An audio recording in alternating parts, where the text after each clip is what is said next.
नमस्कार, the India top देख रहे हैं आप और मेरा नाम शशांक पांडे है। चर्चा जेडीयू के ऐसे 6 यादव नेताओं की जिनका टिकट इस बार लगभग फाइनल है। नीतीश कुमार ने हरी झंडी दिखा दी है और ये भी अपने क्षेत्र में लग गए हैं। इसमें से कई ऐसे हैं जो कि कई बार के विधायक हैं और नीतीश कुमार के सबसे करीबी हैं, तो इनका टिकट तो किसी भी हाल में नहीं कटेगा। अगर इनका कटेगा भी तो इनके सीट पर इनके पुत्र या फिर इनके परिवार का कोई सदस्य या फिर जिसका नाम ये रिकमेंड करेंगे वो चुनाव लड़ेगा।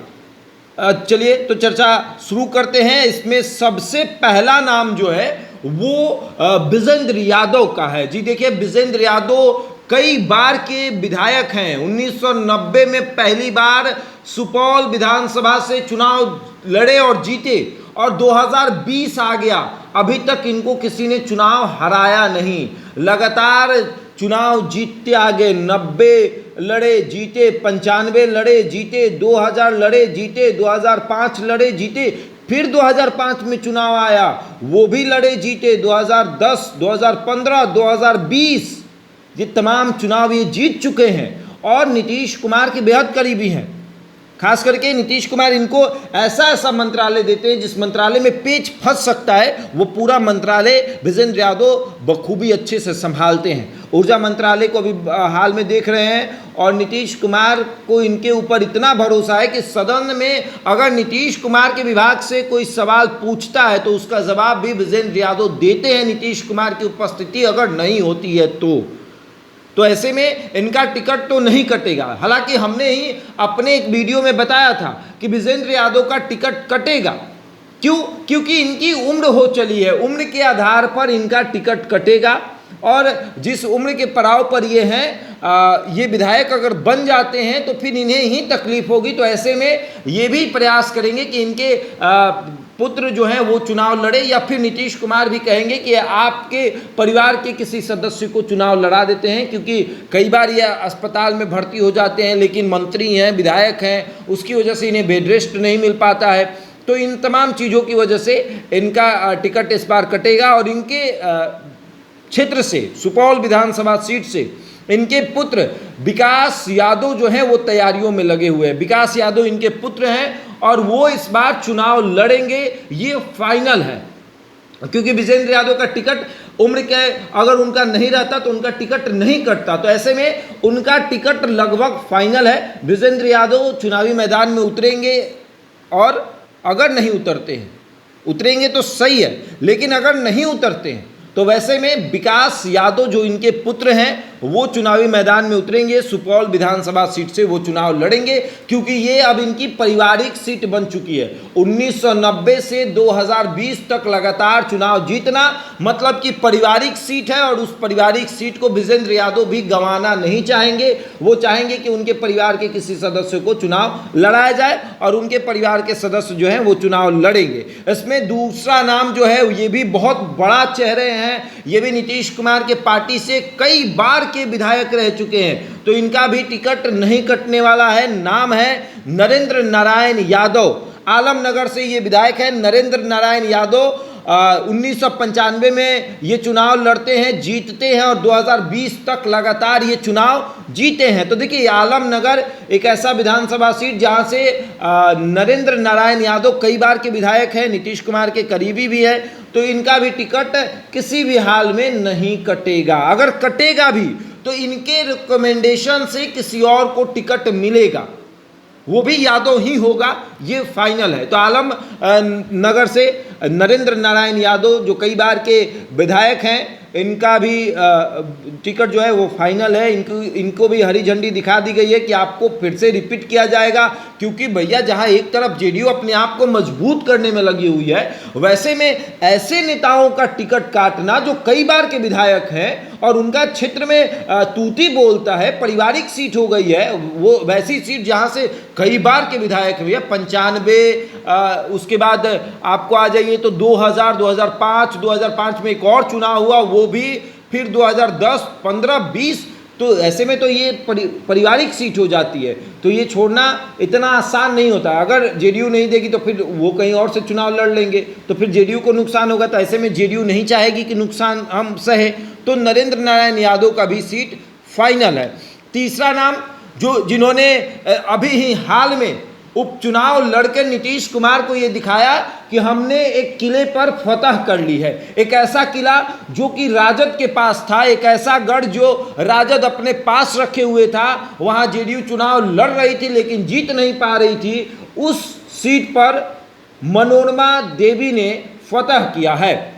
विधानसभा का उपचुनाव हुआ और बेलागंज विधानसभा सीट, जहां से सुरेंद्र यादव कई बार के विधायक थे, सुरेंद्र यादव सांसद बने और वो सीट जब खाली हुई तो सुरेंद्र यादव के बेटे विश्वनाथ यादव को यहां से चुनावी मैदान में उतारा गया और जेडीयू ने मनोरमा देवी को चुनावी मैदान में उतारा। मनोरमा देवी चुनावी मैदान में उतरी और चुनाव जीती भी, किला फतेह हुआ। तो ऐसे में नीतीश कुमार इनको नहीं भूल सकते हैं कि भैया किला फतेह हुआ है बेलागंज से, तो बेलागंज में कोई और नहीं बल्कि मनोरमा देवी होगी। और अगर मनोरमा देवी चुनाव नहीं लड़ती हैं तो फिर उनके बेटे रॉकी यादव जो है वो चुनावी मैदान में उतरेंगे। अब रॉकी यादव जो है उनका, जब आप देखिएगा उनकी भीड़ को, उनके साथ जो युवा चलते हैं, तब आपको लगेगा कि वाकई में रॉकी के बदौलत मनोरमा देवी चुनाव जीती हैं, ये भी कह सकते हैं। क्योंकि जहाँ जहाँ कार्यक्रम हो रहा था, हम लोग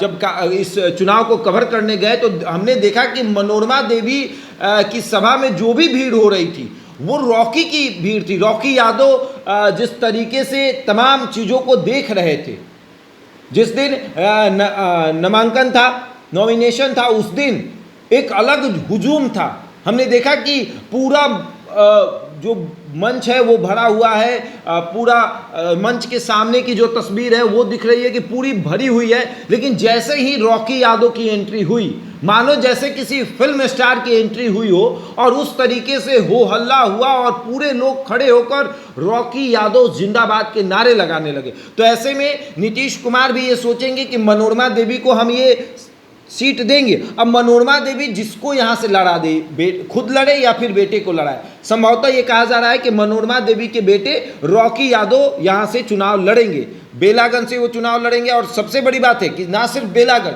बल्कि गया में जो भी सीटें हैं वहाँ पर रॉकी का एक अपना वोट बैंक है, वो 15-20 हज़ार अपना वोट बैंक लेकर चलते हैं। और इसकी वजह से नीतीश कुमार भी प्रयास करेंगे कि रॉकी को चुनावी मैदान में उतारा जाए। चलिए, तो इसमें अब चौथा नाम जो है वो है ऐसा नाम जो कई बार जेडीयू के कई पदों को संभाल चुके हैं, प्रवक्ता पद को कितनी बार से संभाल रहे हैं। नाम है निखिल मंडल। अब मंडल सुनकर आप सोच रहे होंगे कि ये मंडल क्या, ये यादव हैं, निखिल मंडल यादव हैं और बीपी मंडल के जो है वो पोते हैं। ये भी चुनावी मैदान में उतरने वाले हैं। 2020 में ये चुनाव लड़े, इनको 64,767 वोट आया। 64,767 वोट कम नहीं होता, इतना वोट आया। दुर्भाग्यवश ये चुनाव हार गए। उसी मधेपुरा में इनको 64,000 वोट आया, जिस मधेपुरा में पप्पू यादव को, जो कि पूर्णिया से निर्दलीय सांसद हैं, उनको मात्र 24,000 वोट आया था। वहां पर अभी राजद के चंद्रशेखर यादव चुनाव जीते हैं। निखिल मंडल इस बार भी चुनावी तैयारी में है। नीतीश कुमार की तरफ से इनको भी हरी झंडी दिखाई दी गई है कि आप भी चुनावी मैदान में उतरिए, आप भी इस बार जबरदस्त फाइट दीजिए और चुनाव जीत कर आइए। देखिए, निखिल मंडल नीतीश कुमार के भी बेहद करीबी हैं। जब भी निखिल मंडल के यहाँ कोई कार्यक्रम होता है, नीतीश कुमार खुद जाते हैं उस कार्यक्रम में, और निखिल मंडल को मुख्यमंत्री आवास में जाने के लिए किसी की परमिशन नहीं लेनी पड़ती है।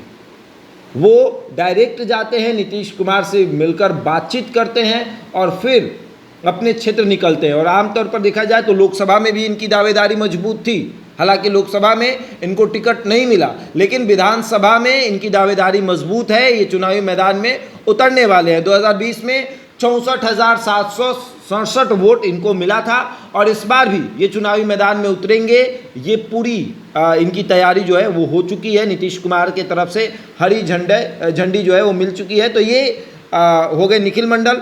इसमें पांचवा नाम जो है वो है प्रहलाद यादव का। अब प्रहलाद यादव, इनको तो नीतीश कुमार धोखा नहीं दे सकते हैं। एक ऐसे विधायक जिसने नीतीश कुमार की मुश्किल घड़ी में उनका साथ दिया। नीतीश कुमार जब मुश्किल घड़ी में थे, मुश्किल घड़ी कौन सी, जब सरकार बनाने की चर्चा हो रही थी, नीतीश कुमार महागठबंधन से एनडीए में आ गए थे, फ्लोर टेस्ट में विधायकों की कमी हो गई थी, जेडीयू के भाजपा के विधायक ने धोखा दे दिया था, तब प्रहलाद यादव ने राजद का साथ छोड़कर नीतीश कुमार के साथ जाना जरूरी समझा और वो नीतीश कुमार के साथ आए। तो प्रहलाद यादव जो हैं वो चुनावी मैदान में उतरेंगे और इनको भी नीतीश कुमार इस बार टिकट किसी भी हाल में देंगे। सूर्यगढ़ा से ये विधायक हैं, 2015 में चुनाव जीते, 2020 में चुनाव जीते, इसके पूर्व में भी वो विधायक रह चुके हैं। तो नीतीश कुमार इनको चुनावी मैदान में उतारेंगे क्योंकि इन्होंने मुश्किल घड़ी में नीतीश कुमार का साथ दिया है। तो प्रहलाद यादव भी चुनावी मैदान में उतरेंगे। अब छठा और अंतिम नाम जो है ये भी विधायक रह चुके हैं और तैयारी कर रहे हैं, कांग्रेस में भी रह चुके हैं, राजद में भी रह चुके हैं, अभी जेडीयू में हैं और बड़े नेता के पोते हैं। रामलखन यादव के पोते जयवर्धन यादव भी पालीगंज विधानसभा सीट से तैयारी कर रहे हैं। 2015 में वो यहाँ के विधायक रह चुके हैं और इनकी दावेदारी काफ़ी मजबूत है। क्षेत्र में इनका एक अपना हुजूम है, अपना वोट बैंक है और उस वोट बैंक के आधार पर इनकी दावेदारी काफ़ी मजबूत है। ये कांग्रेस में 2005 में थे, उसके बाद फिर राजद में आए, उसके बाद राजद छोड़कर ये जेडीयू में शामिल हुए हैं और जेडीयू से चुनाव भी लड़े हैं और आगे भी इनकी तैयारी काफ़ी मजबूत है, ये चुनाव लड़ने वाले भी हैं। तो ये 6 नाम ऐसे हैं जिनका टिकट लगभग फाइनल है। नीतीश कुमार की तरफ से हरी झंडी दिखा दी गई है। आप क्षेत्र में लगिए, आपको पटना आने की ज़रूरत नहीं है, क्षेत्र में काम करिए, काम दिखाइए, टिकट ले जाइए और चुनाव जीत कर आइए, क्योंकि इस बार नीतीश कुमार की रणनीति 2010 वाली रणनीति है। इस बार कुछ नहीं होने वाला है। 2010 में जितने जेडीयू के विधायक थे उतने विधायक इस बार भी आने चाहिए। तो नीतीश कुमार तमाम लोगों को देख रहे हैं, नोटिस कर रहे हैं कि कौन कितना क्षेत्र में काम करता है। अगर उनका काम बोलेगा तो उनको टिकट जो है वो दी जाएगी। अब आगे देखिए क्या होता है। बहरहाल इस खबर में इतना ही। बने रहे हमारे साथ और देखते रहे द इंडिया टॉप।